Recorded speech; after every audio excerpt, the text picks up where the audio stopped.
त्यो च्याप्टर 6 को chapter assignment के भनेर तुल बुझेन मैले असाइनमेन्ट दिनु भएको थियो नि हजुरले अ त्यो दुईटा क्वेशन हेरिदिनु न ल कुन चाहिँ भन त क्वेशन नम्बर 3 र 6 चाहिँ मिलेन खै मेरोमा क्वेशन नम्बर 3 र 6 भनेको है क्वेशन नम्बर 3 भनेको कुन चाहिँ हो भने त एउटा अगाडि अ लार्ज प्रोसेसिङ युनिट भन्ने हो अ लार्ज फुड प्रोसेसिङ भन्ने हो हो सर त्यो त के भयो र त्यो त प्रेजेन्ट वर्ब निकाल भने त हो नि त्यो त हुन त हो क्वेशन त बुझे कि तर गर्दाखेरि खै अब यसो गर न त्यसमा के हो भन्दाखेरि to implement the system the company anticipates needing ₹3 million to purchase the industrial strength laser ray भनेको इन्भेस्टमेन्ट भनेको तिम्रो 3 मिलियन भनेको 30 लाख रुपियाँ भयो है अनि the system will save ₹12 lakh per year यो भनेको तिम्रो माथिको रिभेन्यू भयो है अनि however it will require the additional operating and maintenance cost of ₹2,50,000 यो भनेको एक्सपेन्सेस भनेर तलपट्टि देखाउनु पर्यो क्याश फ्लोमा है अनि एनुअल इन्कम ट्याक्सेस जुन छ नि हेर त विल अल्सो इन्क्रिज बाई ₹1,50,000 भन्नुको मतलब के हो भन्दाखेरि चाहिँ तिम्रो जुन 2,50,000 अपरेटिङ कस्ट भनेर राखेको थियौ नि त्यसमा 1,50,000 पनि ट्याक्स भनेर त्यो पनि खर्च हो त्यो त्यसमा एड गर्नु पर्यो बुझ्यौ अनि लाइफ भनेर 10 इयर्स दिएकै छ अनि स्याल्भेज भ्यालु भनेर पनि 2 लाख भनेर दिएकै छ भनेपछि मार पनि दिएकै छ भने अब त्यसबाट प्रेजेन्ट वर्ब निकाल्दियौ तिमीले त्यो ट्याक्समा कन्फ्युज भयो जस्तो लाग्यो हो सर हो त्यो ट्याक्स पनि जोड्नु पर्छ त्यसमा अर्को कुन भने अर्को 6 नम्बर 3 4 5 6 नम्बर भनेको एन इन्डस्ट्रियल फर्म भन्ने हो हजुर ए हेर यसमा दुईटा फन्डा छ है हेर कस्तो छ भन्दाखेरि नि हेर है तिमीले के गर्नु पर्यो भन्दाखेरि एउटा मेसिनलाई किन्दाखेरि 40,000 रुपियाँ पर्छ रे है पहिलो अप्सनले त्यो भनेको छ हेर अनि हेर 40,000 रुपियाँ पर्दो रहेछ रे अनि डाउन पेमेन्ट भने बुझ्छौ होला डाउन पेमेन्ट भनेको अलिकति पैसा अहिले दिएर बाँकी पैसा चाहिँ पछि दिने भन्ने कुरा हो है भने 4,000 रुपियाँ अहिले दियो and the balance can be paid in 5 equal installment at 7% interest on the unpaid balance भनेर भनेको छ हो भनेको के बुझियो भन्दाखेरि चाहिँ 40,000 रुपियाँ पर्ने सामानलाई तिमीले अहिले 4,000 रुपियाँ तिर्यौ बाँकी रहेको त भन्दाखेरि 36,000 रुपियाँ 36,000 रुपियाँ चाहिँ तिमीले प्रत्येक वर्षमा तिर्छु भनेर भन्यौ रे जस अन्तर्गत चाहिँ ब्याज कति लिन्छ रे त भन्दाखेरि 7% लिन्छ रे भनेपछि के गर्नु पर्यो भन त त्यो 36,000 लाई एनुअलमा लानु पर्यो 7% युज गरेर है अनि त्यो जुन 4,000 रुपियाँ तिरेको छौ नि तिमीले त्यो सुरुमै त्यो 4,000 रुपियाँलाई पनि के गर्नु पर्यो त भन्दाखेरि एनुअलमा लानु पर्यो बुझ्यौ पहिलो केस हजुर सर अनि सेकेन्ड केसमा चाहिँ तिमीले यदि त्यो सामानलाई किन्ने नै हो भने एकैचोटी इन्स्टलमेन्टमा नगरेर एकैचोटी किन्ने हो भने 36,000 रुपियाँ मात्रै क्यास तिरेर तिमीले पाउन सक्छौ रे अथवा किन्न सक्छौ रे भने त्यो 36,000 लाई चाहिँ के गरेर त भन्दाखेरि 10% युज गरेर के गरेर त भन्दाखेरि उसमा लगा एनुअलमा लगा 5 इयर्स को अनि त्यो दुईटा अप्सन मध्ये जसको कम आउँछ त्यसलाई हामीले एक्सेप्ट गर्ने हो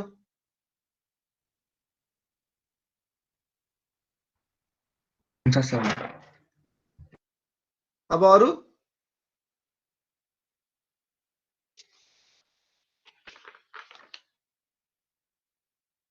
या कुनै क्वेशनहरुमा मारहरु छुटेको ओरेको छ भन्देखि चाहिँ त्यहाँ 10% भनेर युज गरेर मान्दिनु है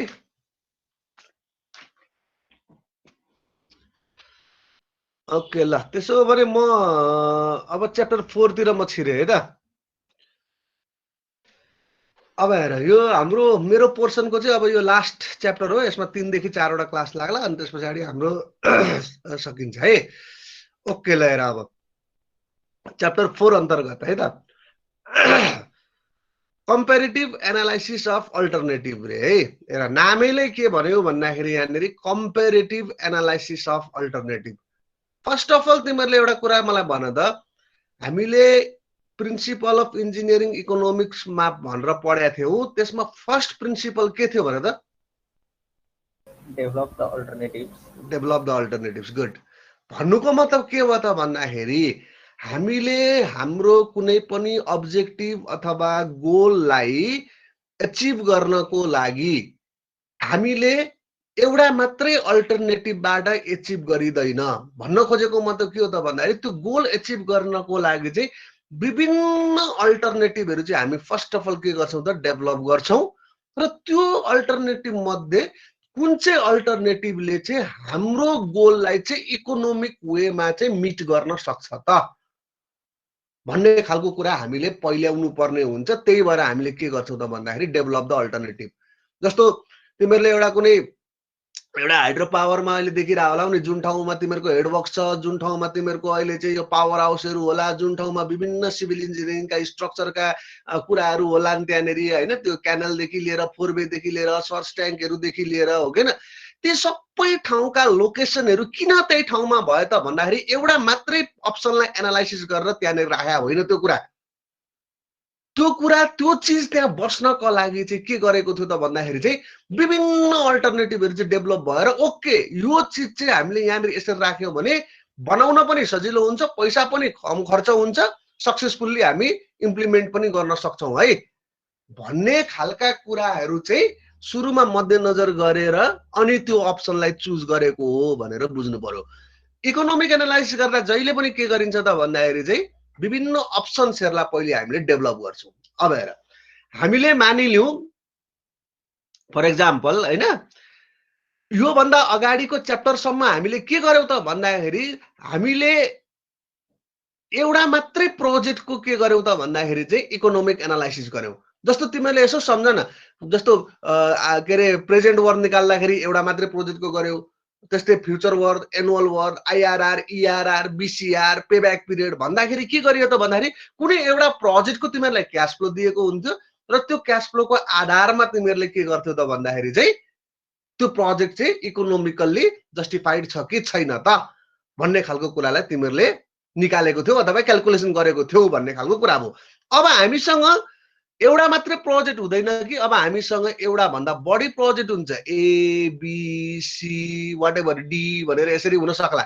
हामीसँग एउटा मात्रै प्रोजेक्ट हुँदैन। अब हाम्रो अब्जेक्टिभ के हो त भन्दाखेरि चाहिँ अब यो च्याप्टरमा चाहिँ विभिन्न अल्टरनेटिभहरू छन् भनेदेखि चाहिँ यो अल्टरनेटिभहरू मध्ये चाहिँ हाम्रो लागि इकोनोमिक कुन हुन सक्छ, इकोनोमिक भन्नुको मतलब मिनिमम इन्भेस्टमेन्टमा म्याक्सिमम बेनिफिट आउने खालको प्रोजेक्ट चाहिँ कुन चाहिँ हुन सक्छ ताकि हाम्रो गोल चाहिँ एचिभ हुन सकोस् त भनेर हामीले त्यो अप्सन मध्येबाट चाहिँ हामीले एउटा डिसिजन लिनुपर्ने हुन्छ अथवा एउटा प्रोजेक्टलाई चाहिँ हामीले के गर्नुपर्ने हुन सक्छ त भन्दाखेरि चाहिँ चुज गर्नुपर्ने हुन सक्छ भन्ने खालको कुरा भयो है।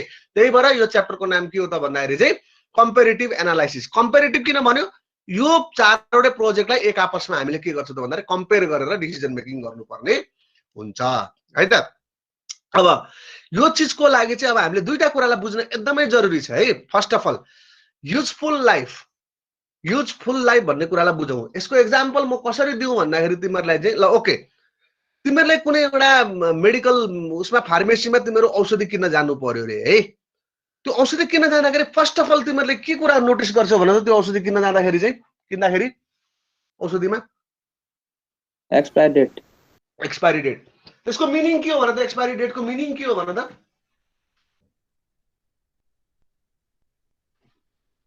किन हेरेको त्यो एक्सपायरी डेट? कति पिरियडसम्म त्यसलाई युज गर्न सकिन्छ सर? कति पिरियडसम्म त्यसलाई युज गर्न सकिन्छ, एक्ज्याक्टली।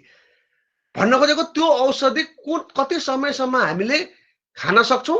अर्को एंगलबाट के भयो त भन्दाखेरि त्यो औषधि किन्ने र बेच्ने काम चाहिँ कति समयसम्म गर्न सकिन्छ अथवा बिजनेसमा ट्रेडमा कुनै पर्टिकुलर एसेट्सलाई चाहिँ कति समयसम्म चाहिँ राख्न सकिन्छ त, त्यो चिज भनेको युजफुल लाइफ भयो क्या। हाम्रो सिभिल इन्जिनियरिङ भाषामा चाहिँ अब हामी डिजाइन पिरियड भनेर भन्छौँ। कुनै एउटा स्ट्रक्चर बनाउँदाखेरि जस्तो कोशी ब्यारेज भनेर भन्छौँ नि हामी होइन, त्यो कोशी ब्यारेजको डिजाइन पिरियड हुन्छ। त्यो कोशी ब्यारेज भत्किन भनौँ न अहिलेको त्यसको त्यो डिजाइन पिरियड त्यो सकिसक्यो। गाडीहरू कुदे तापनि त्यसले त्यहाँ काम गरे तापनि के हो त भन्दाखेरि चाहिँ अब त्यो भत्कियो भने जसले त्यसलाई डिजाइन गरेको त्यो मान्छेलाई कुनै केही पनि आरोप लाग्दैन क्या। सायद त्यो 40 वर्ष 50 वर्ष 60 वर्ष 70 वर्ष कतिको लागि राखेको हुन्छ त्यो कुनै पनि सामान तिमीले बनाउँदाखेरि अथवा म्यानुफ्याक्चरिङ कम्पनीले कुनै पनि सामानलाई प्रोडक्सन गर्दाखेरि के हुन्छ त भन्दाखेरि जहिले पनि उसले के दिएको हुन्छ त भन्दाखेरि एउटा पिरियड दिएको हुन्छ। त्यो पिरियड भनेको के हो त भन्दाखेरि त्यति समयसम्म त्यसलाई युज गर्न सकिन्छ है भनेर दिने पिरियडलाई हामी के भन्छौँ त भन्दाखेरि युजफुल पिरियड अथवा युजफुल लाइफ भनेर हामी बुझ्न सक्छौँ है। अब अर्को स्टडी पिरियड अथवा एनालाइसिस पिरियड रे।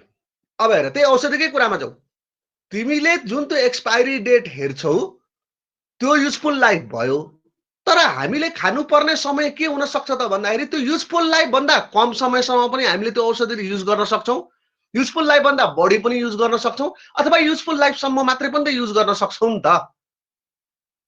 भनेपछि के बुझ्यो त भन्दाखेरि म्यानुफ्याक्चरिङ कम्पनीले आफ्नो एसेट्सको तिम्रो उता दिइहाल्छ हैन, के अरे एउटा डिजाइन पिरियड भनौँ अथवा तिम्रो युजफुल लाइफ भनेर उसले त तोक्दिन्छ, तर हामीले हाम्रो नेसेसिटी अथवा रिक्वायरमेन्ट अनुसार चाहिँ त्यो पर्टिकुलर एसेट्सलाई कति समयसम्म युज गर्ने हो त, that is known as the study period. कुरा बुझ्दैछ है। स्टडी पिरियड भनेको चाहिँ हाम्रो रिक्वायरमेन्ट अनुसारको कुरा भयो, युजफुल लाइफ भनेको प्रोडक्टको आफै कति समयसम्म युज हुन सक्छ भन्ने खालको कुरा भयो। भनेपछि यो दुईटा टर्मलाई आधार बनाएर अब यहाँ दुईटा केस डेभलप हुन्छ है। फर्स्ट केस, केस 1 हेर, useful lives are same for all alternative and equal to study period. यहाँ रे जस्तो अघि मैले भने नि यो ए होला रे, यो बी होला रे, यो सी होला रे, तीनवटा अप्सन तिमीले डेभलप गर्यौ रे। डेभलप गरिसकेपछि के बुझियो त भन्दाखेरि useful lives are same for all alternative. मानिलिउँ यसको पनि 8 वर्ष, यसको पनि 8 वर्ष, यसको पनि 8 वर्ष, हेर त भयो भने सेम भयो कि भएन। र तिमीले गर्नुपर्ने स्टडी पिरियड पनि के भयो त भन्दाखेरि चाहिँ 8 इयर्स नै। अल्टरनेटिभहरुको आफ्नो युजफुल लाइफ पनि सबैसँग बराबर छ र तिमीलाई चाहिएको टाइम पनि के छ त भन्दाखेरि यो युजफुल लाइफसँग चाहिँ के हुन्छ त भन्दाखेरि मिट हुन्छ। यो फर्स्ट केस भयो है। सेकेन्ड केस के भयो त भन्दाखेरि हेर फेरि यहाँनिर ए बी सी भन्ने छ रे, एउटाको 5 वर्ष छ रे, एउटाको 7 वर्ष छ रे, एउटाको 10 वर्ष छ रे। फर एक्जाम्पल यो भनेको युजफुल लाइफ भयो रे। भन्छ हेर त एक आपसमा के छ, यिनीहरुको फरक छ। मानिलिउँ तिमीले 7 वर्ष नै तिम्रो स्टडी पिरियड भयो भने के भयो त योसँग त मिल्यो होला, तर यो 5 र 10 सँग के भयो त फरक पर्यो कि पर्यो नि त। अर्को केस भनेको के रहेछ त भन्दाखेरि useful life are different among the alternative and unequal to the study period भनेर हामी बुझ्न सक्छौँ। योलाई सारा त दुईटा केसेस भनेर सारा पहिला यो टु केसेसको केस 1 र केस 2 भनेर सारा त, अनि यसको आधारमा अब हामीले एनालाइसिस गर्नुपर्ने हुन्छ। सारे हो सके सर। ल अब केस 1 तिर जाउँ है त। अब हामीले लेख केस 1 भनेर लेख। अब तलपट्टि एउटा न्युमेरिकल गरौँ। अब त्यसबाट बुझ्छौ तिमीहरूले अझै एकदम सजिलो छ है यो। केस 1 भनेर लेख। यो त अघि सारिसक्यो, केस 1 मात्रै भनेर लेखे हुन्छ। अनि यो न्युमेरिकललाई तिमीहरूले सारा है त। सारा भन्नाले पहिले हेर हामीले गर्ने मेथड चाहिँ के हो भन्दाखेरि नि हामीले जुन च्याप्टर 3 मा पढेको थियौ नि equivalent worth method, PW FW AW हैन, त्यसैगरी तिम्रो चाहिँ अर्को यो के रे आईआरआर ईआरआर बीसीआर, त्यही मेथडहरुबाट चाहिँ हामीले एनालाइसिस गर्ने है। गर्न चाहिँ अब यो सार्नु पर्दैन। यो चाहिँ यहाँ हेर तिमीलाई म बुझाइन्छु है। यो चाहिँ सार्नु पर्दैन अहिले।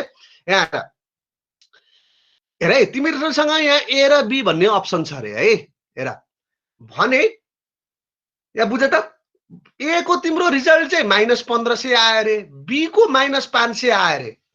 कुन चाहिँ प्रोजेक्टलाई एक्सेप्ट गर्ने होला भन त। अब कुन चाहिँ अल्टरनेटिभलाई? बी लाई। किन बी लाई एक्सेप्ट गरेको भन त? अझै बी को लस कम छ, ए भन्दा लस कम छ। एक्ज्याक्टली हो। बी मा भएको खास एक्चुअली भन्ने हो भनेदेखि त दुईटै रिजेक्ट हो, किन भन्दाखेरि दुईटै नेगेटिभमा छ भने दुईटैमा लस हो। तर even if we have to make the decision then we will go for the less loss हैन। भन्न खोजेको थोरै घाटा भएकोमा जान्छौ भनेपछि बी मा। अब यो बुझिसक्यो तिमीहरूले। ए को नेगेटिभ बी को पोजिटिभ आयो भने बी लाई सिलेक्ट गर्ने। त्यसैगरी अब ए को पोजिटिभ बी को नेगेटिभ आयो भने ए लाई सिलेक्ट गर्ने। त्यसैगरी दुईटै पोजिटिभ आयो भने कुनलाई सिलेक्ट गर्ने भन्दा हायर पोजिटिभलाई हामीले हेर है। एउटा नझुकिनु। नेगेटिभको केसमा चाहिँ दुईटै आयो भने लेसर नेगेटिभलाई सिलेक्ट गरिन्छ, पोजिटिभको केसमा चाहिँ के गरिन्छ त भन्दाखेरि चाहिँ हायर पोजिटिभलाई सिलेक्ट गरिन्छ भन्ने कुरालाई बुझ्नु पर्यो है त। ल ओके। अब यो न्युमेरिकल सारा सर न्युमेरिकल त गरिसक्यो त। कुन यो गरे हो र च्याप्टर 4 सुरु नै गरे हैन नि यो न्युमेरिकल भइसक्यो छ ह भइसक्यो सर यो न्युमेरिकल के भन्छ यो पढाइसकेर मैले तिमीहरुलाई यस सर यहाँसम्म यो न्युमेरिकल गराउनु भयो अनि एक्स्ट्रा क्लास यही भयो सर गरिदिनु भयो यो न्युमेरिकल गरे हो र यस सर अनि मैले तिमीलाई स्टडी पिरियड युजफुल लाइफको बारेमा अगाडि नै भनिसकेको थिएँ हजुर सर ए अनि भन्नु पर्दैन त अनि दुईटा त क्वेशन नि भन्नुभएको थियो नि कि यो एक्जाम आउन सक्छ भनेर थर्ड च्याप्टरको कुन चाहिँ मैले भनेको थिएँ रे फाइनान्शियल एनालाइसिस र इकोनोमिकल ए त्यो थ्योरी त्यो चाहिँ ए यो मैले भनिसकेको थिएँ तिमीहरूलाई भन्नु भएको थियो हे मलाई अनि भन्नु पर्दैन मलाई दोहोऱ्याउन लाग्यो गोरु ल अब अर्को मेथडतिर जाने त अब ल है त त्यसै भए त अब त हेर ल रेट अफ रिटर्न मेथड है त ल सारा रेट अफ रिटर्न मेथड भनेर सर केस 2 बाँकी छ होला हैन केस 2 त आउँछ यो केस 1 मै छौं हामी अझै यो केस 1 कै कुरा हो केस हेर न यसरी बुझ केस 1 मा हामीले इक्विभ्यालेन्ट वर्क मेथडबाट पढ्यौं त्यसरी बुझ है अब हामी केस 1 कै रेट अफ रिटर्न मेथड अन्तर्गतमा जाँदै छौं त्यसरी बुझ्नु पर्यो है त्यसपछि अब अर्को क्लासमा चाहिँ आज हामी केस 2 तिर जाएनौं हामी अर्को सन्डे चाहिँ के गर्छौं त भन्दाखेरि केस 2 तिर जान्छौं है त ओके ल फर्स्ट अफ अल तिमीलाई पहिले यहाँ म बुझाउँछु अनि मात्रै सार्ने है यो कुरा भनेको यहाँ आएर मेरो कुरालाई ध्यान दिएर सुन है एकचोटी यहाँ तिमीहरूले दुईटा प्रोजेक्ट देखिरहेछौ यहाँनेरि A1 र A2 भन्ने प्रोजेक्ट देखिरहेछौ अहिले हामी केमा छौं भन्दाखेरि रेट अफ रिटर्न मेथडमा है पोइन्ट टु बी नोटेड तिमीले त्यसरी बुझ्नु पर्यो तिमीहरूले अहिले यहाँ PW FW AW भन्ने कुरा तिमीहरूले त के अहिले हलचलै गर्न पाउँदैनौ भन्न खोजेको मतलब रेट अफ रिटर्न भन्ने बित्तिकै यो चीजलाई चाहिँ तिमीहरूले अहिले सोच्नै पाउँदैनौ है हामीले केलाई हेर्छौं त भन्दाखेरि अहिले हामीले हेर्न खोजिरहेको मेथड भनेको एउटा IRR अर्को BCR भनेको बुझ्छौ होला बेनिफिट कस्ट रेशियो भयो अनि अर्को भनेको ERR लाई हामी हेर्न खोजिरहेछौं है त्यसरी बुझ्नु पर्यो ओके अब यहाँ A1 को इन्भेस्टमेन्ट 1000 रे A2 को इन्भेस्टमेन्ट 5000 रे है एक वर्षको तिम्रो क्याश फ्लो को प्याटर्न दिएको छ यहाँनेरि A1 भन्ने भ्यालु को भन्नु एक वर्षमा आएको रिटर्न 2000 छ A2 भन्नेको एक वर्षमा आएको भ्यालु कति छ त भन्दाखेरि 7000 छ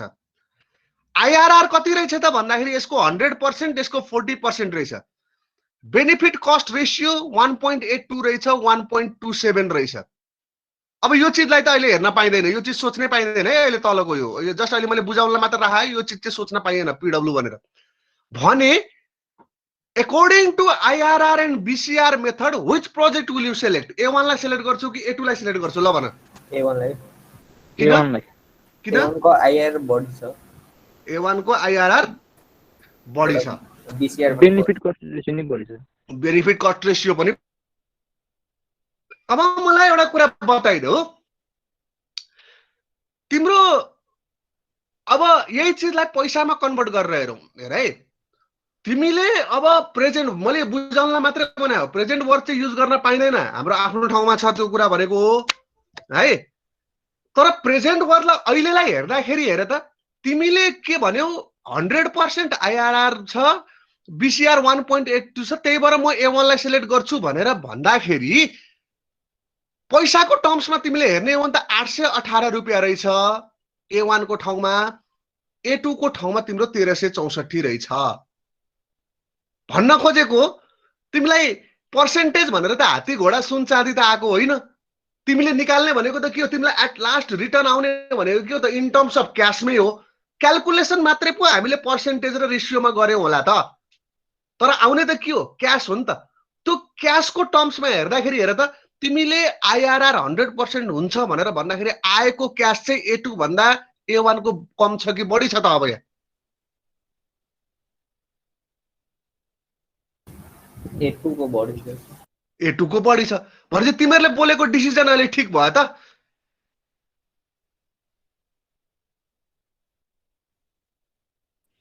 बुझ्यौ मैले भन्न खोजेको कुरा बुझ्यौ?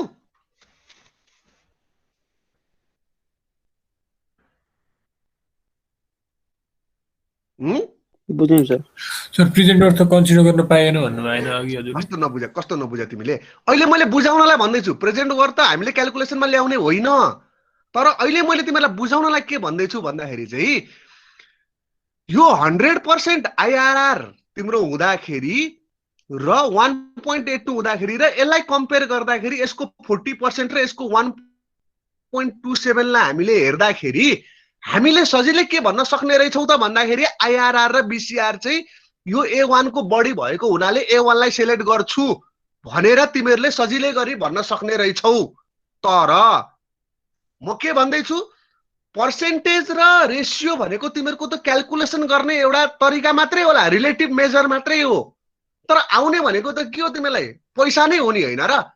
तिमीलाई 100 रुपियाँको 10 रुपियाँ तिमीलाई आयो भने तिमीले भन्दाखेरि पो 10% भन्छौ त, तर आएको त तिमीलाई कति हो त? 10 रुपियाँ हो नि त, होइन र? 110 रुपियाँ हो नि त टोटलमा आएको पैसा त। भनेपछि आउने त लास्टमा त के रहेछ त? पैसै रहेछ नि त। त्यो पैसालाई मात्रै हेर्दाखेरि, हेर है, पैसालाई हेर्न पाइँदैन अहिले अब हामीले क्याल्कुलेसन गर्दाखेरि चाहिँ, तर मैले अहिले बुझाउनलाई भनिरहेको यो कुरा। तर पैसालाई हेर्दाखेरि के हुने रहेछ त भन्दाखेरि चाहिँ प्रेजेन्ट वर्क चाहिँ 818, यसको चाहिँ 1364। भन्नुको मतलब के बुझ्यो त भन्दाखेरि 100% भयो भन्दैमा तिम्रो त्यो ठुलो नहुने रहेछ, अथवा त्यो प्रोजेक्टले चाहिँ धेरै रिटर्न नदिने रहेछ। तिमीहरूले अब एकचोटि के गर त भन्दाखेरि त्यो ड्रब्याक्स अफ आइआरआर भनेर मैले तिमीलाई लेखाएको छु, एकचोटि पाना पल्टाउ त, त्यहाँ तिमीहरूसँग कपी होला। ड्रब्याक्स अफ आइआरआर को पाना पल्टाउ एकचोटि, पल्टाउ सबैले पल्टाउ। अनि पोइन्ट नम्बर 4 मा के लेखाएको छ हेर त एकचोटि।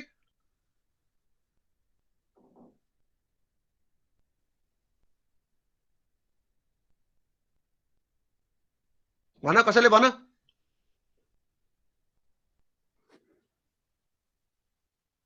When choosing between the mutually exclusive alternative, IRR method can be misleading and does not compare the scale of the investment.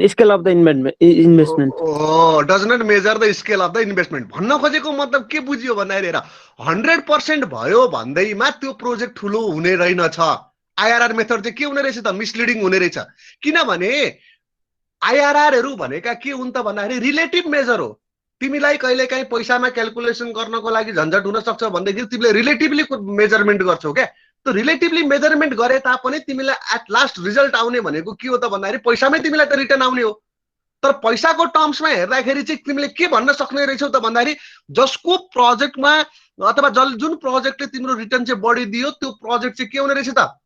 हामीलाई फाइदा हुने रहेछ भन्ने खालको कुरा बुझ्न सक्छौ। तर आइआरआर र बिसिआर को टर्ममा त्यसरी नै हामीले डिसिजन गर्यौं भने के हुन सक्ने रहेछ त? हाम्रो रिजल्ट मिसलिडिङ हुन सक्ने रहेछ। त्यही भएर जसरी तिमीहरूले present worth, future worth, annual वर्कमा डिसिजन मेकिङ गर्यो यो भन्दा यो ठुलो छ त्यही भएर म यसलाई सिलेक्ट गर्छु भनेर, किन भन्दाखेरि त्यो एब्सोल्युट मेथडमा आएको रिजल्ट हो। एब्सोल्युट मेथड भनेको इन टर्म्स अफ पैसामै, बुझ्दैछ है कुरो? तर आइआरआर र बिसिआर भनेको एब्सोल्युट मेथड होइन, रिलेटिभ मेजर हो। रिलेटिभली हामीले हेरेको, त्यही भएर त्यही वेमा डिसिजन मेकिङ गर्यो भने आइआरआर र बिसिआर मेथड चाहिँ के हुने रहेछ त भन्दाखेरि मिसलिडिङ हुने रहेछ। त्यही भएर हामीले अब अर्को छुट्टै मेथडबाट हामीले एनालाइसिस गर्नुपर्ने हुन्छ। ल यो सारा त एकचोटि, यो सारा रेट अफ रिटर्न मेथड भन, अनि यो सारा, अनि यो लाइनलाई नसारे पनि हुन्छ, यो ग्रीन कलरको लाइनलाई चाहिँ सार्यो भयो सर। ल अब यहाँ हेर है के भन्छ, हेर यहाँ A2 is preferred over A1 by present work method हेर हो। किन भन्दाखेरि सरसर्ती हामीले लेम्यान हिसाबले हेर्ने हो भने प्रेजेन्ट वर्क मेथड लाउने हो भनेदेखि चाहिँ A2 लाई हामीले चुज गर्छौं। त्यसै गरी A1 is preferred over A2 by IRR and BCR method. अघि तिमीले भने जस्तै यसको 100% छ, यसको 1.82 छ, यो भन्दा बढी छ, त्यो हिसाबले गर्दाखेरि यो हुन्छ भनेर भन्न पाइयो लेम्यान हिसाबले है। अब हेर यो डिसिजन त कन्सिस्टेन्ट डिसिजन भएन नि त, एउटा मेथडबाट एउटा अर्को मेथडबाट अर्को भन्न त पाइएन नि त। त्यसरी त भनेपछि है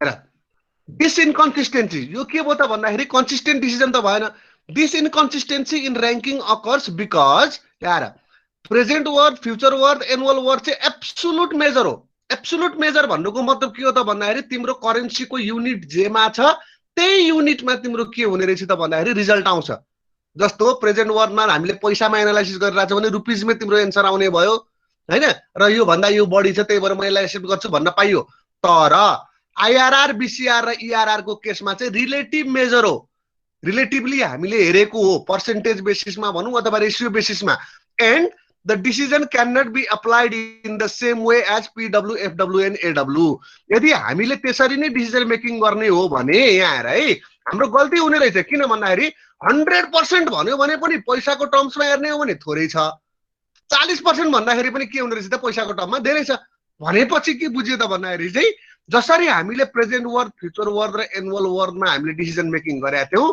त्यही डिसिजन मेकिङ गर्न चाहिँ नपाइने रहेछ ल यो पोइन्टलाई सारा अब त्यसको तलपट्टि लेख दिस द इनकन्सिस्टेन्सी होइन यहाँ दिस इनकन्सिस्टेन्सी भनेर लेख भयो सर ल अब हेर कुरो बुझ्यो होला है तिमीहरूले जसरी हामीले प्रेजेन्ट वर्थमा यो ठुलो हो म यो प्रोजेक्टलाई सिलेक्ट गर्छु भनेर भनेको थियौ आईआरआर को सन्दर्भमा त्यस्तो गर्न पाइँदैन यो ठुलो भयो भन्दैमा त्यो प्रोजेक्ट चाहिँ एक्सेप्टेबल नहुने रहेछ अब एक्सेप्ट त गर्नु छ हामीलाई हैन एउटा रिजल्ट त निकाल्नु छ एउटालाई त हामीले चुज गर्नु छ भने के गर्ने त अब then what should be done भनेर भनेको छ भनेपछि एउटा अब यसको अर्को स्टेप भनेको के हो त भन्दाखेरि लेख इन्क्रिमेन्टल एनालाइसिस भनेर लेख अब इन्क्रिमेन्टल एनालाइसिस हामीले हेरै जाँचमा जहिले पनि आउँछ यो एकदमै क्वेशन आउटै भने पनि हुन्छ है यो इन्क्रिमेन्टल एनालाइसिस भन्ने खालको कुरा चाहिँ प्राय गरी 90% चाहिँ तिमीहरूलाई जहिले पनि सोधिने हुन्छ चाहे त्यो आईआरआर मेथडबाट होस् चाहे त्यो बीसीआरबाट होस् चाहे त्यो ईआरआरबाट होस् कुनै एउटा मेथडबाट चाहिँ प्राय जहिले पनि सोधिरा हुन्छ 6 नम्बर 8 नम्बर 10 नम्बरमा 12 नम्बरमा सोधिरा हुन्छ त्यो कुरा चाहिँ है अब यो बुझ्न जरुरी छ अब इन्क्रिमेन्टल एनालाइसिस भनेको के हो भनेर बुझ्न जरुरी छ अब यो थ्योरीलाई अहिले नसार म स्टेपलाई म तिमीहरुको एउटा एक्जाम्पलबाट म बुझाउँछु है त इन्क्रिमेन्टल एनालाइसिस भनेको के हो त भन्दाखेरि यहाँ अब ओके ल यो सारा त अब इन्क्रिमेन्टल एनालाइसिसको तलपट्टि एक्जाम्पल एउटा सानो इन्क्रिमेन्टल एनालाइसिसको बारेमा बुझाउन खोज्दैछु है म यो सारा पहिला सर ल यहाँ है तिमीहरुलाई ए र बी भन्ने दुईटा प्रोजेक्ट दिएको छ यहाँनेरि यसको 3 इयर्सको तिमीहरुलाई क्याश फ्लो पनि प्रोवाइड गरेको छ अथवा दिएको छ which project would you select based on the IRR method रे है प्रेजेन्ट वर्थ मेथडहरु त अब बिर्सिदेऊ किन भन्दाखेरि प्रेजेन्ट वर्थहरु मेथड भनेको अघि मैले त्यो देखाएको टेबल पनि तिमीहरुलाई बुझाउनको लागि मात्र देखाएको हो भन्ने खालको कुरा बुझ्नु पर्यो है अब हामी आईआरआर मेथडबाट चाहिँ कुन चाहिँ प्रोजेक्टलाई एक्सेप्ट गर्ने त भन्ने खालको कुरालाई हामीले निकाल्नु पर्ने भएको छ मार तिमीहरुलाई कति दिएको छ भन्दाखेरि 10% फर्स्ट अफ अल इन्क्रिमेन्टल एनालाइसिसमा के गर्नु पर्यो त भन्दाखेरि दुईटै प्रोजेक्टको पहिला हामीले आईआरआर निकाल्नु पर्यो किन आईआरआर निकाल्ने त भन्दाखेरि चाहिँ त्यो प्रोजेक्ट त सुरुमा एक्सेप्टेबल त हुनु पर्यो नि त यो मार भन्दा त के हुनु पर्यो त बेसी त हुनु पर्यो नि त त्यो चीजलाई हामीले हेर्नु पर्यो भनेपछि देख यो पनि calculate IRR of each alternative लेख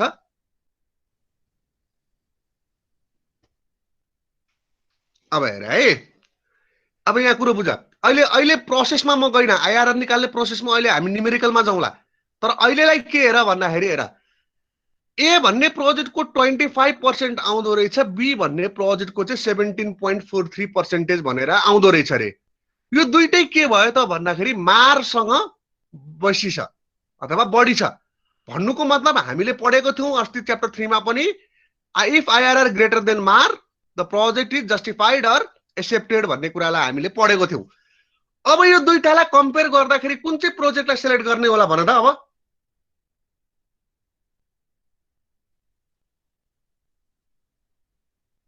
एलाई कि बीलाई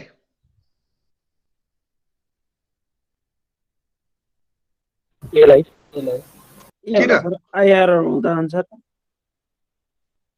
किन एलाई सिलेक्ट गर्ने रेट अफ रिटर्न बढी छ ल हेर तिमीहरुले मैले बोलेको कुरा बुझ्दै बुझाइरहन्छौ भन्ने कुरा यसैबाट प्रश्न हुन्छ के अब अहिले अघि मैले के भनिरहेको थिएँ, अघि के लेखाएको थियो हेर त, त्यहाँ तिमीहरूले त्यो अघि दिस इनकन्सिस्टेन्सी इन ऱ्याङ्किङ भनेर एकचोटि पढ त, त्यहाँ पढ त एकचोटि, त्यो लेखेको कुरा पढ। त्यो भन्न सकिन्न, भन्न रिटर्न सकिन्न हेर्न के अरे हो पैसाको उसमा हो हामीले त अहिले पैसाको टर्ममा निकालेको होइन नि त, अहिले त हामीले रिलेटिभली कुरा गरिरहेको छौँ नि त। त्यो 25% हुँदाखेरि पनि तिमीलाई आउने रिटर्न के हुन सक्ने रहेछ, सानो हुन सक्ने रहेछ। अहिले हामी त प्रेजेन्ट वर्थतिर छिरेको छैनौँ, कुरा बुझेनौ? त्यही भएर अहिले के पनि भन्न सकिँदैन। त्यही भएर त अब इन्क्रिमेन्टल एनालाइसिस गर्नु पर्यो हो त, बुझ्यो है कुरो। अब विद्यार्थीले जहिले पनि एक्जाममा गर्ने मिस्टेक के हो भन्दाखेरि नबुझेर कन्सेप्ट क्लियर नभएर के गरिदिन्छ भन्दाखेरि नि आइआरआर निकालिदिन्छ।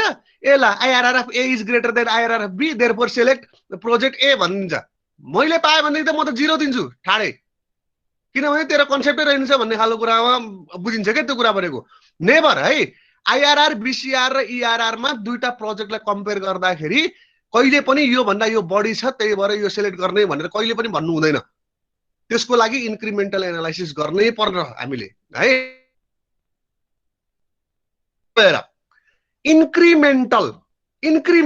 इन्क्रिमेन्ट भनेको बढेको भन्ने हो, तिमीलाई थाहा छ त्यहाँनिर बढेको है, अलिकति एउटा भन्दा अर्को बढी। जस्तो त्यहाँ हेर त तिमीहरूले अहिले सारेको त्यो एक्जाम्पलमा ए भन्नेको इन्भेस्टमेन्ट कति छ हेर त अहिले भर्खरको, 3000 अनि बी को 12,000 भने के देखियो भन्दाखेरि चाहिँ ए भन्दा बी मा तिमीहरूले 9000 बढी इन्भेस्टमेन्ट गरेको देखिरहेको छौ त्यो क्याश फ्लोमा।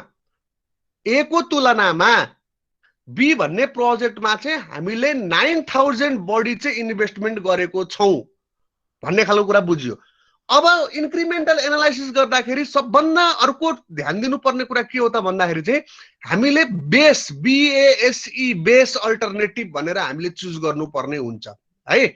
बेस किनभने रिफरेन्स चाहियो नि त, किनभने यो भन्दा यो बढी भन्नको लागि त एउटा रिफरेन्सलाई आधार बनाएर हामीले त्यो बढी हो भन्नु पर्यो नि त। भनेपछि यहाँ के बुझियो भन्दाखेरि चाहिँ ए मा 3000 छ, बी मा कति छ त भन्दाखेरि तिम्रो चाहिँ 12,000 छ भनेदेखि चाहिँ ए भन्दा ए चाहिँ के भयो त भन्दाखेरि चाहिँ रिफरेन्स भयो। भन्नुको मतलब जसको इन्भेस्टमेन्ट सबभन्दा लोएस्ट हुन्छ नि, लिस्ट इन्भेस्टमेन्ट भएको जुन अल्टरनेटिभ हुन्छ, that alternative is always known as B A S E base alternative है। बेस अल्टरनेटिभ भनेर मान्नुपर्छ। अब यो तलको लाइन लेख, पर्फर्मिङ द इन्क्रिमेन्टल एनालाइसिस भन त। अब पर्फर्मिङ द इन्क्रिमेन्टल एनालाइसिस भनेर लेख।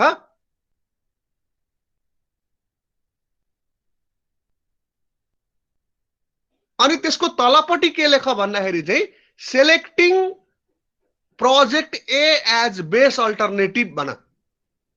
त्यसको तलपट्टि लेख selecting project A as base alternative, B A S C base है, बेस अल्टरनेटिभ। अनि त्यसको ब्र्याकेटमा लेख ह्याभिङ लोएस्ट इन्भेस्टमेन्ट कस्ट भनेर लेख्दै पनि हुन्छ, अथवा लोएस्ट क्यापिटल कस्ट जे भने पनि हुन्छ। ह्याभिङ लोएस्ट इन्भेस्टमेन्ट भनेर ब्र्याकेट भित्र राख्दियौ। Selecting A as base alternative having bracket भित्र चाहिँ ह्याभिङ लोएस्ट इन्भेस्टमेन्ट लेख्यो।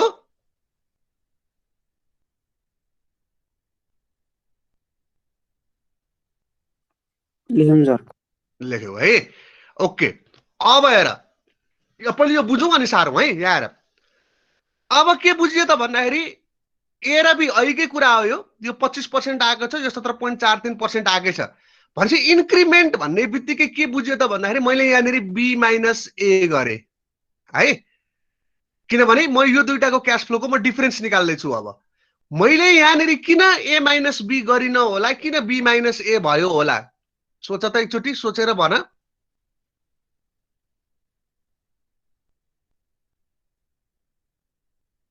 इन्भेस्टमेन्टको कुरा आयो। भ्यालु राखेर हेर न, यसरी भ्यालु राखेर हेर न, ए माइनस बी भयो भने के हुन्छ भ्यालु राखेर हेर एकचोटि के हुँदो रहेछ। इन्भेस्टमेन्ट पोजिटिभमा आउँछ, इन्भेस्टमेन्ट पोजिटिभमा आउँछ। एक्ज्याक्टली। यहाँ हेर तिमीले ए माइनस बी गर्यो भने के हुन्छ, यो 0 मा तिम्रो 9000 त प्लसमा जान्छ हो कि होइन, यसरी हो होइन। अनि तिम्रो अनि यो चिजको पैसा चाहिँ के हुने म त भन्दाखेरि यहाँ है भन्न खोजेको के हो भने तिमीले सुरुमै पैसा लियौ भनेदेखि त यो पैसा त तिर्नु पर्यो नि त तिमीले त भनेपछि यो चिज तिमीले यस्तो गर्यो भने अब यो भनेको आइआरआर हुन जाँदैन यो भनेको बीआरआर हुन्छ बोरोइङ रेट अफ रिटर्न भन्छ क्या यसलाई अब यो हामीले पढिरहनु पर्दैन अहिले छोडिदियो यसलाई के बुझ्नु पर्यो भन्दाखेरि चाहिँ फर्स्ट क्याश फ्लो जहिले पनि हाम्रो के हुनुपर्छ त भन्दाखेरि नेगेटिभ हुनुपर्छ हामीले अहिले इन्भेस्टमेन्ट प्रोजेक्टको एनालाइसिस गरेको भनेपछि यो जेरोमा जहिले पनि यो क्याश फ्लो के हुनुपर्छ त भन्दाखेरि डाउनवर्ड हुनुपर्छ त्यो डाउनवर्ड भएन भने तिम्रो के हुन्छ त भन्दाखेरि यो प्रोजेक्टमा यसरी रिटर्न आउँदैन तिमीले इन्भेस्टमेन्ट गरे पछाडि नै रिटर्न आउने हो भने यहाँबाट यस्तो गर्यो भने यो चाहिँ के हुन्छ त भन्दाखेरि यो पोइन्ट भनेको चाहिँ आइआरआर हो भनेर बुझ्नुहुन्छ है त्यही भएर first cash flow is always के हो त भन्दाखेरि नेगेटिभ त्यही भएर यो हामीले बी माइनस ए गरेको हो भनेर बुझ्नु पर्यो अब हामीले अब निकाल्नु पर्ने कुरा के हो त भन्दाखेरि यो बी माइनस ए को चाहिँ तिम्रो चाहिँ आइआरआर कति हुँदो रहेछ त भनेर निकाल्नु पर्ने हुन्छ है ल अब यो सारा त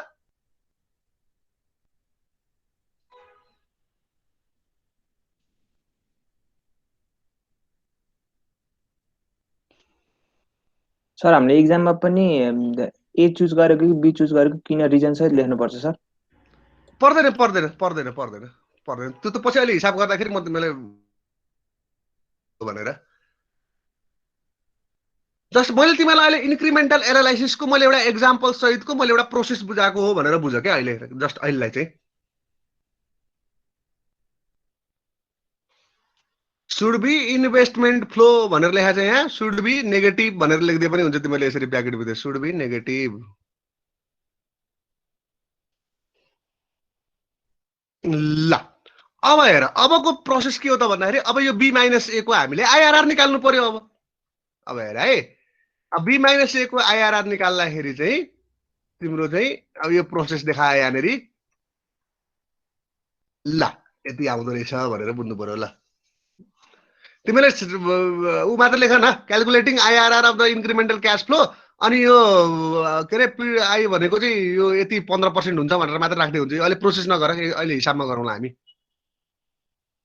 IRR of B minus A is equal to 15% which is greater than MARR भनेर भन सर ल अब डिसिजन गर्नु पर्यो नि त अब यति भए चाहिँ डिसिजन चाहियो है अब हेर अब डिसिजनमा हेर डिसिजन रुल भनेर लेख अब तलपट्टि अब हेर है के बुझ्नु पर्यो भन्दाखेरि डिसिजन रुलमा फर्स्ट अफ अल हेर यदि यो बी माइनस ए निकालेको तिमीले अहिले भर्खर आइआरआर चाहिँ मार भन्दा बढी भयो भन्नुको मतलब के बुझियो भन्दाखेरि हेर त बीमा इन्भेस्टमेन्ट तिम्रो के छ त भन्दाखेरि ए को तुलनामा 9000 रुपैयाँ तिमीहरूले बढी इन्भेस्टमेन्ट गरेको हो भन्नुको अर्थ के हो त भन्दाखेरि मैले बी भन्ने प्रोजेक्टमा 9000 बढी इन्भेस्टमेन्ट गर्दाखेरि पनि मेरो प्रोजेक्ट के रहेछ त मार भन्दा बेसी रहेछ भन्नुको मतलब फिजिबल रहेछ त्यही भएर म के गर्छु बी भन्ने प्रोजेक्टलाई एक्सेप्ट गर्छु भन्न खोजेको 9000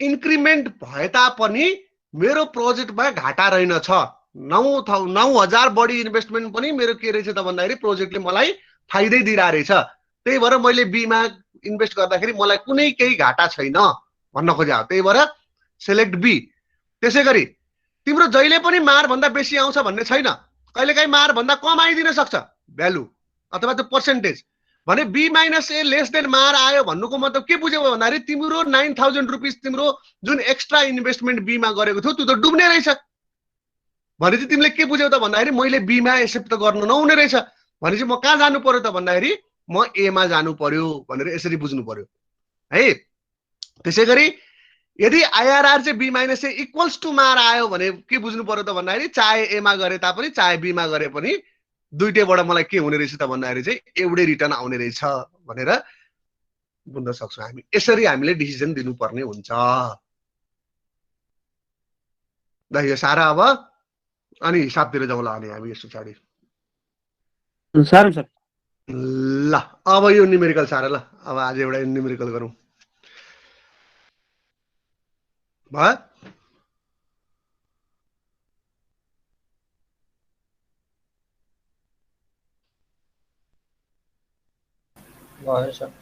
ल सोलुसन लेख अब सोलुसन लेख सोलुसनमा लेख पहिलो स्टेप नम्बर 1 मा स्टेप 1 भन calculate the IRR of each project भन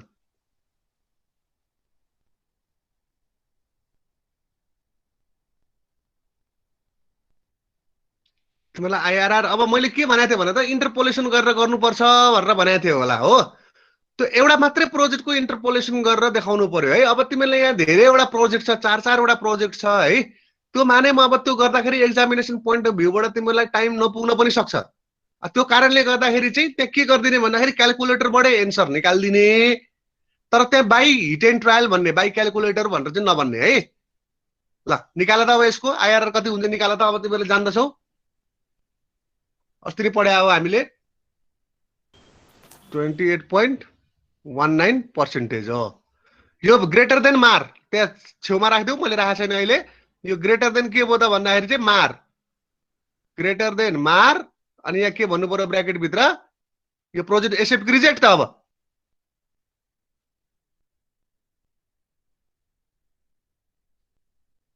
एक्सेप्ट यसरी राखिदेऊ। ल निकाल A2 को पनि निकाल त्यसै गरी। ल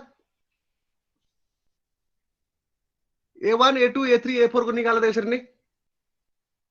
ल A2 को कति आयो भन्नु त 31.84%। 84%। अनि उसको आई के रे A3 को A3 को 22.33 20 कति रे 22.33। अनि A4 को 8.42। 8.42। ल ठिक छ। भनेपछि तीनटा के भयो त तिम्रो मार भन्दा बेसी भयो हैन। अनि अर्को चाहिँ के भयो त भन्दाखेरि मार भन्दा के भयो त भन्दाखेरि चाहिँ कम भयो। ठिक छ। अब बीसीआर निकाल त, बेनिफिट कस्ट रेशियो निकाल त। अब बेनिफिट कस्ट रेशियो कसरी निकाल्ने त भन्दाखेरि स्टेप नम्बर 2 मा लेख। अब calculating BCR of each project भन।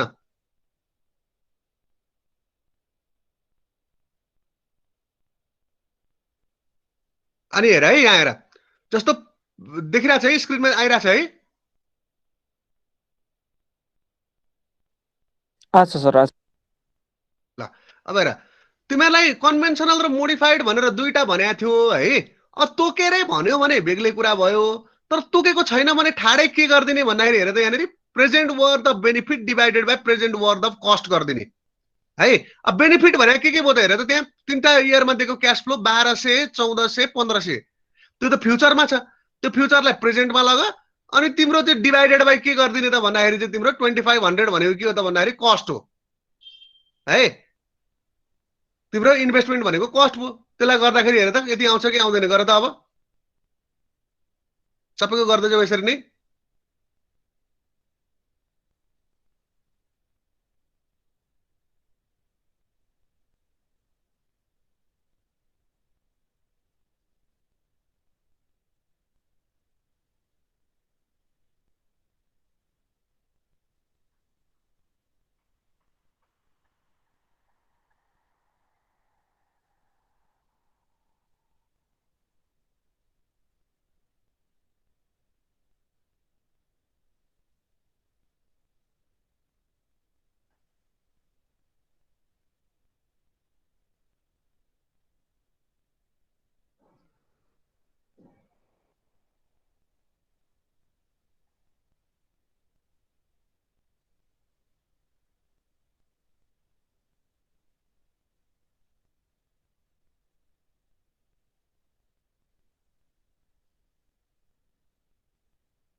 आयो 1.1 आयो एउटाको 1.13।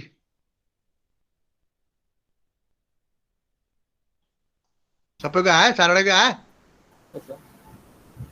ल अब यो त गरिहाल्यो तिमीले है। यो ग्रेटर देन 1 कि लेस देन 1 भन्ने खालको कुरा तिमीहरूलाई थाहा छ, त्यहाँनिर तिमीले लेख्न सक्छौ।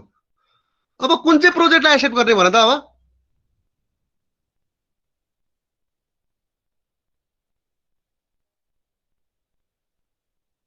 अब इन्क्रिमेन्टल एनालाइसिस गर्ने अनि सर अनि बताऊ। ल लेख। अब स्टेप नम्बर कति पुग्यो त्यसमा लेख, पर्फर्मिङ इन्क्रिमेन्टल एनालाइसिस भन। अब जति स्टेप पुग्यो त्यसको तलपट्टि त्यो स्टेपमा लेख परफर्मिङ इन्क्रिमेन्टल एनालाइसिस भन।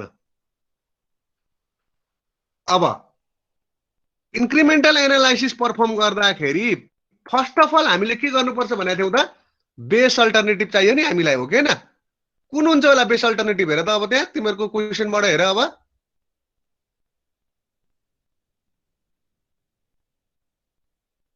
बी होला A2 A2 हो, किनभने A2 को सबभन्दा थोरै छ, हो कि हैन? लेख selecting A2 as the base alternative having lowest investment।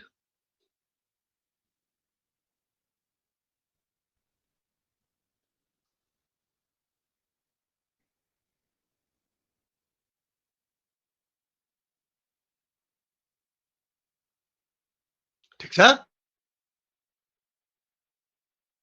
यति गरिसकेपछि तिमीहरूले के गर भन्दाखेरि चाहिँ यो दुईटा कलम पहिला बनाऊ फर्स्टमा। अझै उतापट्टि कलम थपिन्छ है, दुईटा कलम अझै थपिन्छ, अलि छेउछेउ पारेर बनाऊ। यो दुईटा कलमलाई बनाऊ त पहिला। ओके, अब A2 भन्दा जस्ट ठुलो हैन, जस्ट ठुलो लगानी कसको छ हेर त अब इन्भेस्टमेन्ट।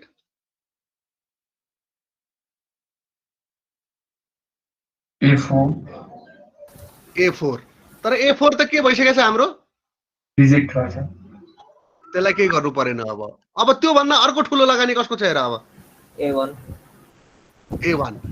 अब हेर अघि मैले के भनेको थिएँ, अब जहिले पनि बेस अल्टरनेटिभलाई घटाउनु पर्छ है भन्न खोजेको मतलब। अघि मैले B - A भनेर लेखाएको थिएँ नि, भनेपछि A2 भनेको तिमीले बेस मान्यौ भने जहिले पनि के विचार गर्नु पर्यो भन्दाखेरि बेसलाई घटाउनु पर्छ भने चाहिँ अब यहाँ तिमीले के लेख्नु पर्यो भने त इन्क्रिमेन्टल क्याश फ्लो डेभलप गर्दाखेरि के गर्नु पर्यो भने त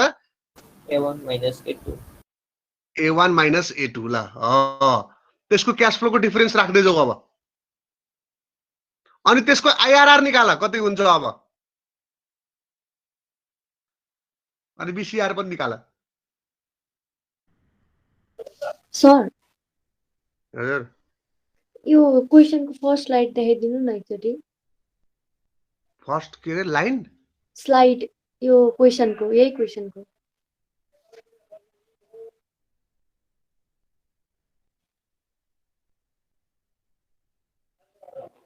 के भने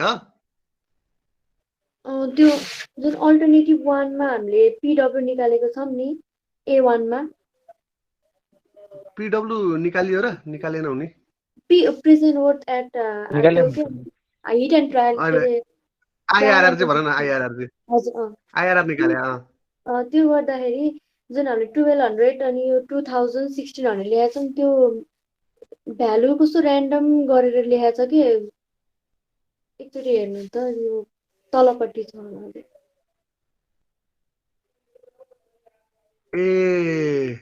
ए ओके ओके ओके एन्सरमा त अनि त्यो ठिकै छ पखाइ म एकचोटि उसमा हेर्छु है पखाइ एक मिनट है।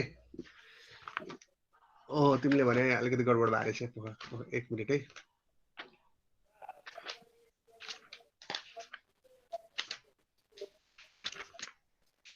यसको 1200 1400 र 1500 हुँदो रहेछ यार। अनि अर्कोमा पनि त्यही छ यो 1200 मैले यहाँ मैले मिस्टेक गराएर छु। हो अर्को कुनमा भन त। अर्को A2 मा पनि त्यस्तै जस्तो लाग्यो, एन्सर अर्कै आएको थियो अनि त्यही भने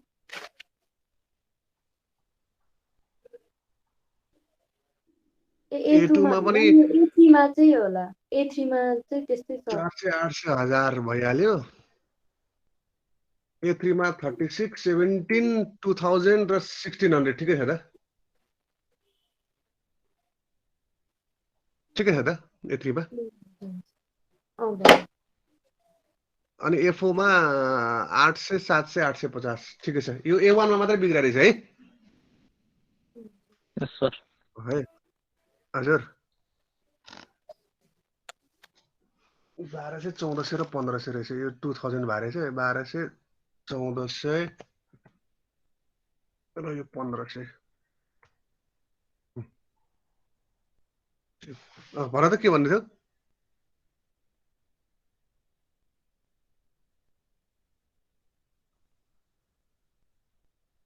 त्यो अघिको आइआरआर निकाल्यो त्यो टेबलको अघि भनेको मैले निकाले 23.86% 05 1.05 अब हेर त्यसको मिनिङ के भयो भने त अब तिम्रो ए हेर न अघि हामीले डिसिजन लेखेका थियौँ नि हेर त त्यो डिसिजन बी माइनस ए गरे जस्तै यसलाई A1 र A2 मध्येमा के बुझ्यो त भन्दाखेरि चाहिँ A1 मा जुन हामीले 1300 बढी इन्भेस्टमेन्ट गरेको रहेछौँ त्यो चिज चाहिँ फिजिबल रहेछ हैन त भनेपछि अब हामीले के गर्नु पर्यो त भन्दाखेरि चाहिँ A2 भन्ने प्रोजेक्टलाई रिजेक्ट गर्छौँ A1 भन्ने प्रोजेक्टलाई अब हामी के गर्छौँ त भन्दाखेरि एक्सेप्ट गर्छौँ त्यहाँ तल त्यही लेखा हो बुझ्यो है कुरो अब तिम्रो के हुने भयो त भन्दाखेरि यो दुईटाबाट A2 भन्ने प्रोजेक्ट चाहिँ तिम्रो डिस्कार्ड भयो अथवा रिजेक्ट भयो भनेपछि A1 छ हामीसँग अब बेस्ट अल्टरनेटिभ कुन हुने भयो त भन्दाखेरि A1 भन्ने हुने भयो भनेपछि अब अर्को हामीसँग कम्पेयर गर्ने प्रोजेक्ट कुन छ हेर त अब त्यहाँ बाँकी रहेको A3 भनेपछि अब के गर्नु पर्यो त A3 बाट बेसलाई घटाउनु पर्यो A1 लाई घटाउनु पर्यो A3 माइनस A1 आयो अब फेरि यसको आइआरआर र बीसीआर निकाल्दा त फेरि यसरी नै आएन यदि आएन आयो सर आयो ल भनेपछि अब यहाँबाट के बुझ्यो भने त A3 मा हामीले 1100 रुपियाँ बढी लगानी गर्दाखेरि हाम्रो पैसा डुब्ने रहेछ किनभने मार भन्दा के छ त भन्दाखेरि कम छ 1 भन्दा पनि के छ यो कम छ त्यही भएर हामीले के गर्नु पर्यो भने त A1 भन्ने प्रोजेक्टलाई चाहिँ एक्सेप्ट गर्नु पर्यो A3 भन्ने प्रोजेक्टलाई के गर्नु पर्यो रिजेक्ट गर्नु पर्यो अब हामीसँग कम्पेयर गर्न के बाँकी छ अब अर्को प्रोजेक्ट कुनै बाँकी छ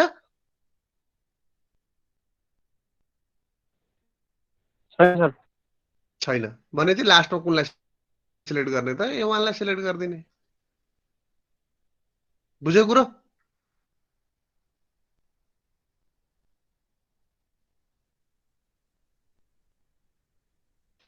ल यति हो तिमीहरूको इन्क्रिमेन्टल एनालाइसिस भनेको यो जाँचमा चाहिँ सुधिरा हुन्छ है प्राय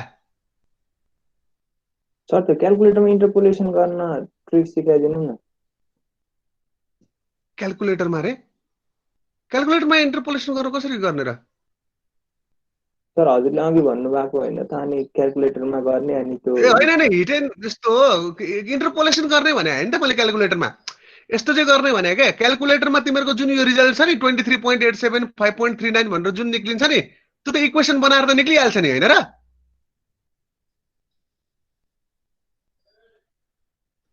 बुझ्यो कुरो मैले भन्न खोजेको कुरो बुझ्यौ बुझ्यो सर आइआर निकाल्दा भन्नु हो आइआरआर निकाल्ने तर त्यो लेख्दाखेरि चाहिँ के गर्ने भन्दाखेरि चाहिँ बाई क्याल्कुलेटर भनेर नलेख्ने बाई हिट एन्ड ट्रायल नै भनेर लेख्नु भनेर भन्न खोजेको क्या मैले चाहिँ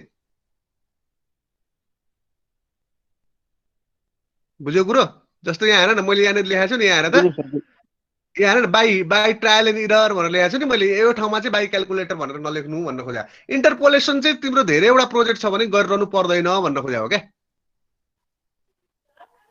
डाइरेक्ट लेखिदिने हो है भनेपछि डाइरेक्ट लेखिदिने इक्वेसन बनाइदिने इक्वेसन चाहिँ बनाउनु पर्यो है फेरि इक्वेसन बनाउनु पर्यो अनि डाइरेक्ट लेखिदिने